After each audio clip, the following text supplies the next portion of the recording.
Hello, and welcome back to, I don't want to spill my drink, the second episode of the podcast, quotations podcast, not necessarily a podcast, but I'm pretending that it is.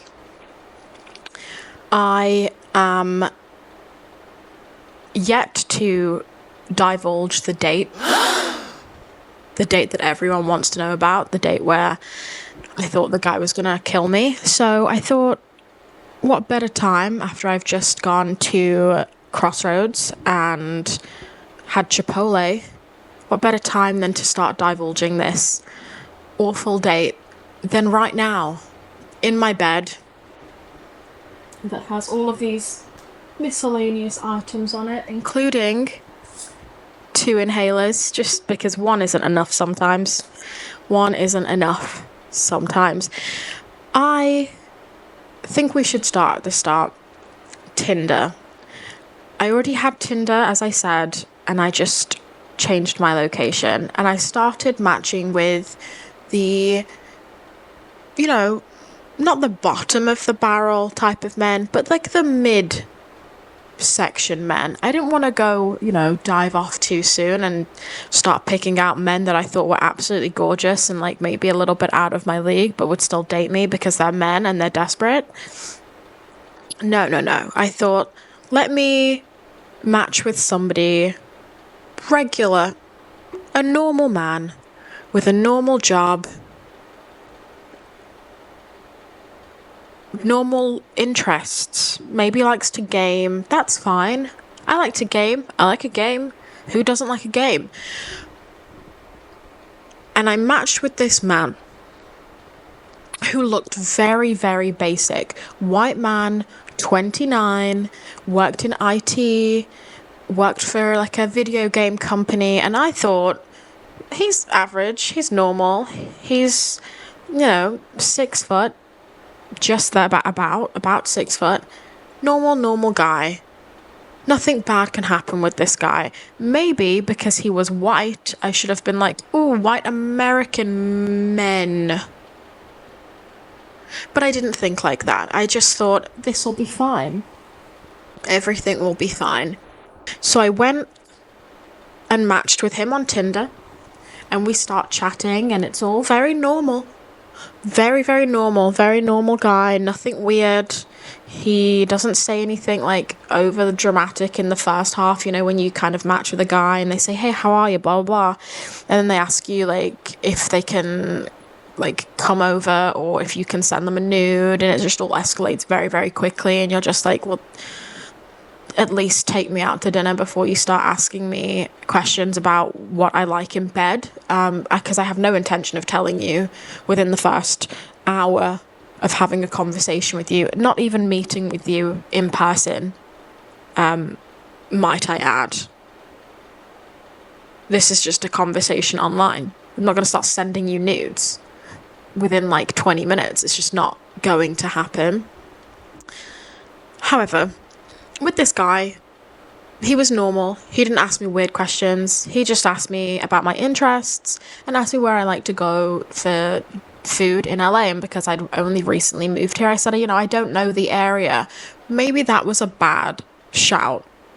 Maybe I should have said anything other than I'm here by myself, alone. Just moved here, my family don't live here, I am from a different country. Bad things to say. That is not a safety precaution or measure that you should take. You should always be like, hey, I like this restaurant, I've got X amount of members of family here, even if it's a lie, I know now to lie. It's a white lie, just to keep me safe, But yeah, I didn't think about that at the time. I just kept thinking about, like, I want to go on a date. I want to know what dating an American man is like. And I did find out. Boy, did I find out. We agreed via Tinder that we would meet up at a place in Culver City called Breakfast Republic. We're going to call this guy Clint Eastwood. Clint for short. We'll call him Clint for short. So Clint and I agreed that we would meet at Breakfast Republic in Culver City for a brunch date, and we would meet at 2 p.m. in the afternoon and have brunch. Very civilized, very casual, but very civilized date. You know, a very normal, not over dramatic, not too fancy, but it's like straight down the middle average date, which was good for me considering I haven't been on a date before this time for 6 years. 6 years. 6 years. So my reintroduction to going on dates with men, I knew that I wanted it to be kind of casual and relaxed, just so that I could be calm and not like overly nervous, because that's one thing that I was like super worried about. Like, I'm gonna not know what to say and I'm gonna come across as really awkward and they're gonna think I'm a loser, which they didn't actually. They thought I was cool. But this date particularly, because it was the one that kind of braked the ice for me, like it kind of broke my date celibacy. I was sure in myself that it was just going to be casual and fun and not super romantic, and I was just gonna, you know, try my best to get back into this like dating scene. And so I did, and we met at 2 p.m. in Culver City at Breakfast Republic. And when I met him, he was normal looking, exactly as he said he would. You know, he wasn't strange. He looked like his pictures. He was the height that he said he was. He dressed average, you know, as men do. And we sat down outside, and he was a little nervous. I was a little nervous. Like, date jitters are very, very normal. Like, I think across the board, date jitters are normal. But I kind of said to him, like, this is my first date in a really long time. So if I'm, like, a little bit awkward, like, I'm so sorry. And he was like, oh, that's cute. Don't worry. Don't worry. Which was sweet. So the date itself at this breakfast spot was relatively good. Now, he did have a couple of red flags that I did overlook. For example, he did actually say to me that when we were talking about, like, what it's like to be a woman in LA when you just moved somewhere new, he was like, yeah, but, you know, we're all responsible for our safety. Like, men can have bad things happen to them too. And I was like, yeah, you know, but yeah, I think women are kind of a little bit more vulnerable. And he was like, no, that's not true. Okay. Femicide rates say otherwise, but okay. Okay. The statistics regarding like sexual assault and rape, they also tell a different story. Domestic violence tells a different story. But you know, okay, you know, I just let it go. I didn't want to be like I didn't want him to be like, you know, a feminazi, which, I mean, I guess if I put my political opinion across to a man who doesn't want to accept fault in men, then that's how I would be portrayed by loser men. So I let it go in the moment. I just kind of brushed it off. I think I didn't even overthink it. I thought maybe he's nervous and I'm nervous, and I made that excuse for him. So we continued our date. We changed the topic to something else, like work, I think. So we get back into the normal jive of a date. We are talking about work and things that are very boring, but that is what a date can be, especially the first date. You're just like on an interview. It's like a romantic interview, isn't it, really? Are you somebody that I, A, find attractive in person, and B, can be interested in holding a conversation with, but also, can we flirt? Can we banter? Can we jest with one another while simultaneously being extremely attracted? Like, it is like, do you have a crush on them? That's the kind of gist of a first date, is you're making sure that they're not a complete psychopath weirdo, and that you have things in common that you can talk about. throughout the course of life or the relationship that you go on to have, while simultaneously finding each other attractive and, learning more about each other as you go, the little more intimate things. So our interview was going okay. Like, he was like a 7 out of 10 at this point. I was like relatively satisfied with my first date and my reintroduction to dating. I was like, this is fine. I don't know what I was worried about. There's nothing to be nervous about. He's just a boy. He's just a man. I'm a very beautiful woman, and he's just a man. And there's nothing scary about just a man. Or so I thought. Because I kind of felt like pretty comfortable, pretty safe with this guy, he's like, hey, let's go for a walk around Culver City. I live here, and I've lived here for many years, so I can show you around the area because you're new and you've never been here. It might be fun. And I'm like, yeah, that would be so fun. So we go. Walking around Culver City, he's showing me the areas, he's pointing things out to me. This is a good restaurant if you want Italian food. This is a good restaurant if you want Korean barbecue. This is a good place to get coffee. This is a good place to go shopping. This is a good vintage store. Blah, blah, blah. I'm pretty happy with the way that this is working out, and I'm thinking this is getting better. Like, we're at an 8 now. We're in an 8 out of 10. This date is going pretty swimmingly. I said to him as we were approaching the 7-Eleven, I kind of need a drink. Just kind of like as a passing comment. Realistically, I wanted to go into the 7-Eleven to get a drink. But for whatever reason, we didn't. And we continued walking on. And I really was thirsty. And we stopped outside of an apartment building. And he's like, this is my apartment building. Do you want a drink? I have one upstairs in my apartment. I can grab you a bottle of water. Just come up with me.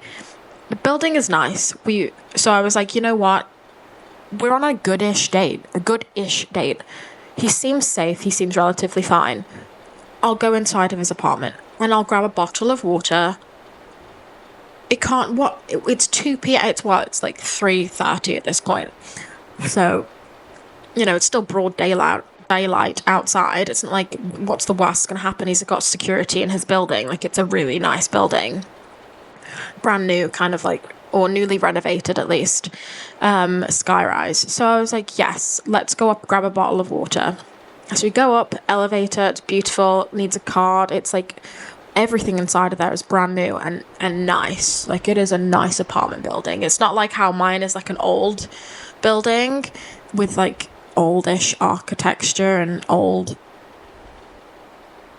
AC unit that's broken, built-in like closet wardrobe-y thing. No. He has like a brand new modern apartment. So we get in, and as I walk in, I go to take my shoes off, because that's what we do in the UK. You take your shoes off when you walk into somebody's house. Maybe that's not what they do here. I think I have learnt so far, for most people, they don't take their shoes off when you walk in the house.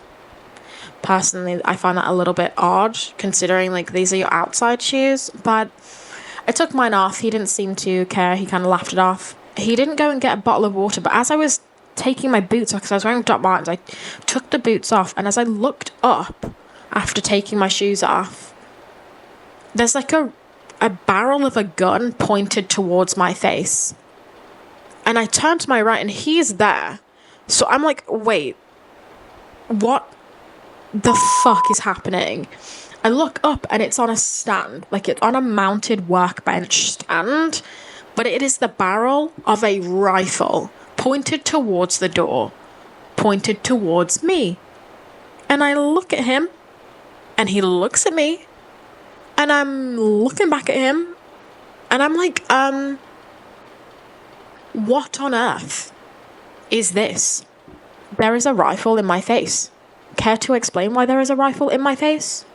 Are you able to tell me why you have a sniper rifle in your living room pointed towards your front door, and why it is pointed directly in my face? He's like, oh, yeah, oh, that? It's just a sniper rifle. It's actually dismantled right now. Like, it can't shoot, so don't worry. He's like, don't worry. It can't shoot you because it's like pulled apart. There's no ammunition in it and it's not working right now, so you're fine. Oh. Oh. I'm fine? Oh. Well, thank you for the reassurance. He then, instead of like letting me breathe and reset and think about what he said, he goes, but just so you know, I actually have 2 guns in my safe in my bedroom, just in that door.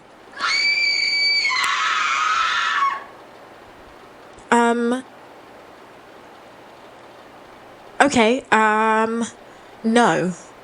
And I said to him, like, look, I'm going to get an Uber because, like, I'm uncomfortable with there being guns in this house and me being in this house. And you know how to open the safe and get to the guns and how to use the gun. And I know nothing about it. Like, that is a no-no for me. And he says, oh, no, don't go. Do you want me to go and get the gun from the safe so that you can look at it? I'll let you hold it. No. No.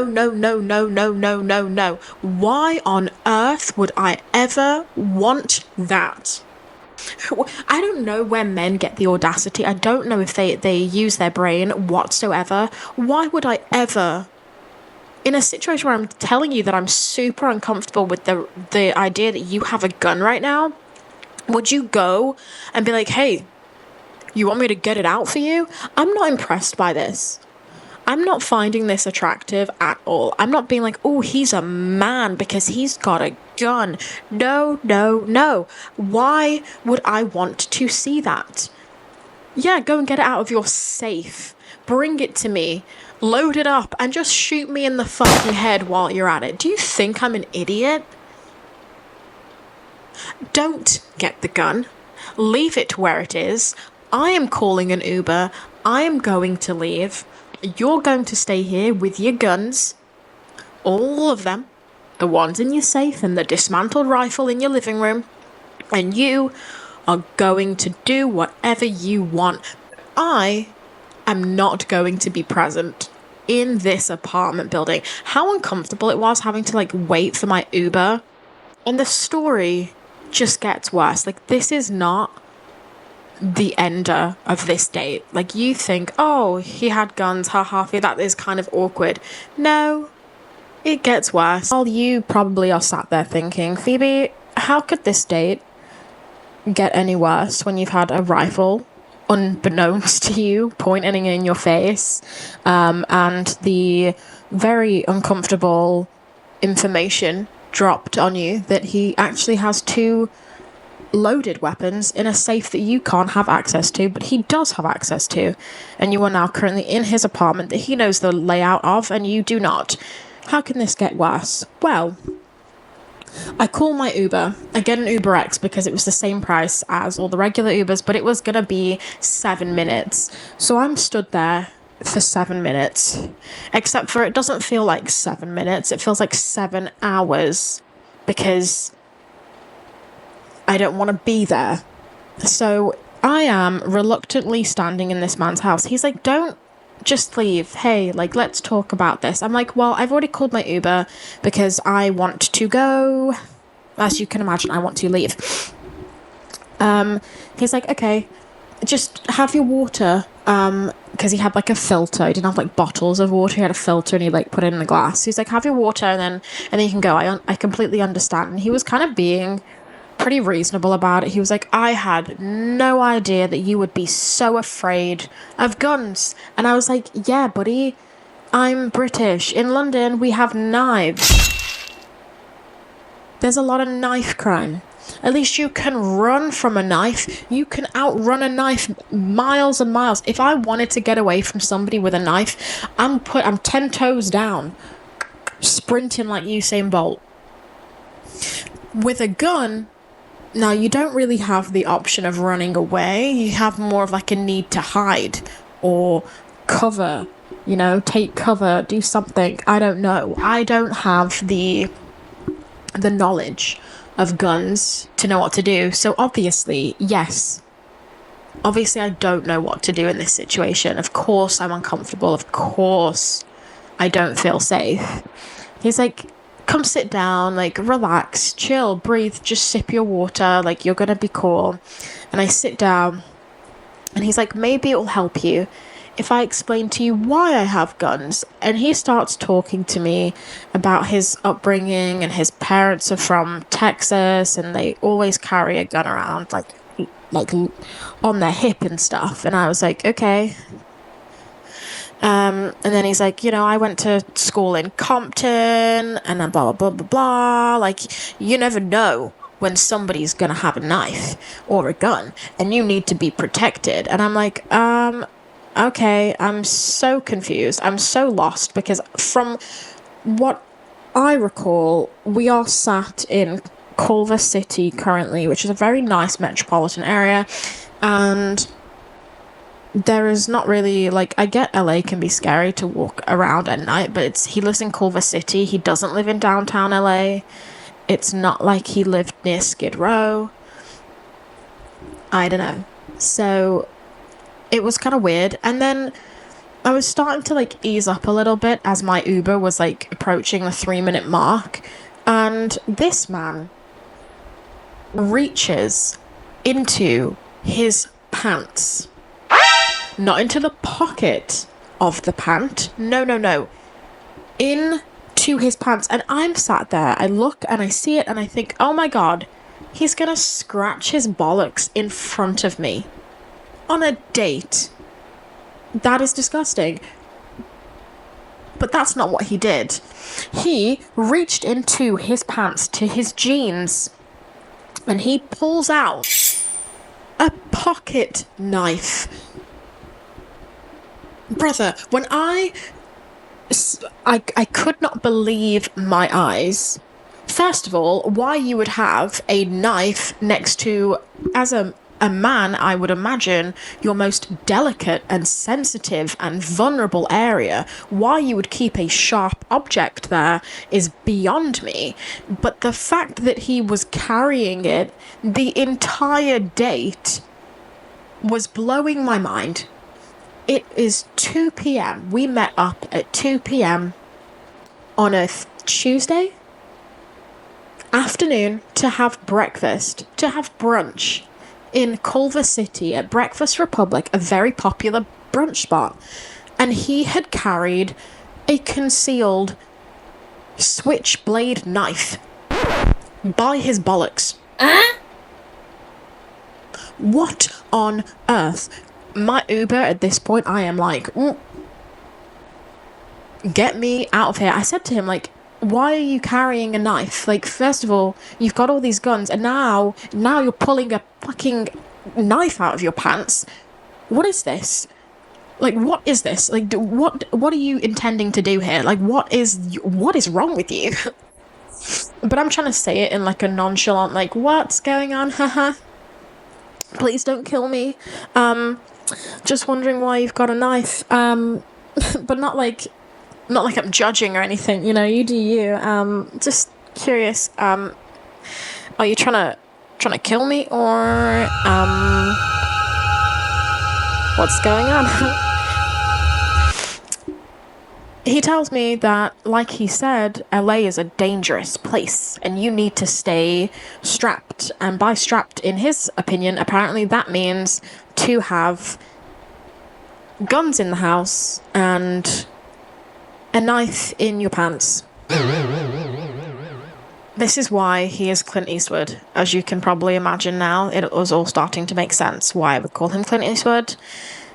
This date, for a first date with an American person, as a British person that's never dated an American before, was overwhelming. I was like, you cannot be serious. This is not actually a real situation that I have been in. But it was. Luckily, I was saved by the bell. My Uber app went off to say that my driver was pulling up. I was like, peace, goodbye. He's like, I'll walk you down. I'm like, don't bother. But he was like, no, I insist. And as we went to leave his apartment, he put his knife, switchblade knife, back in his pants. We were walking out of the building. We weren't going anywhere. It's like, this is not West Side Story. It is 4 p.m. in the afternoon in Culver City, Los Angeles. It is broad daylight, and you are walking me outside to get into an UberX Tesla. That is all you were doing. What do you think? Do you think that I'm like an enemy of the state? You don't need to stay strapped, my boy. You work as an IT technician. What are you, in a gang? What gang are you in? What do you think, you're Batman? Like, what is this? He's like, you gotta be protected. Brother, you are a 29-year-old man. You have no ops. You work as an IT technician. Who is your ops? Anyway, that is the story. I get in my Uber and I go home, and thank God I never saw that man again. He did text me and say, hey, you need to get used to the gun thing. And I said, absolutely not, brother. Absolutely not. And we went our separate ways. And luckily, that was the last I saw of him, and the last I will ever see of him if I had my way. So, date number 1, all wrapped up. I hope you enjoyed this little tidbit of information about my dating life.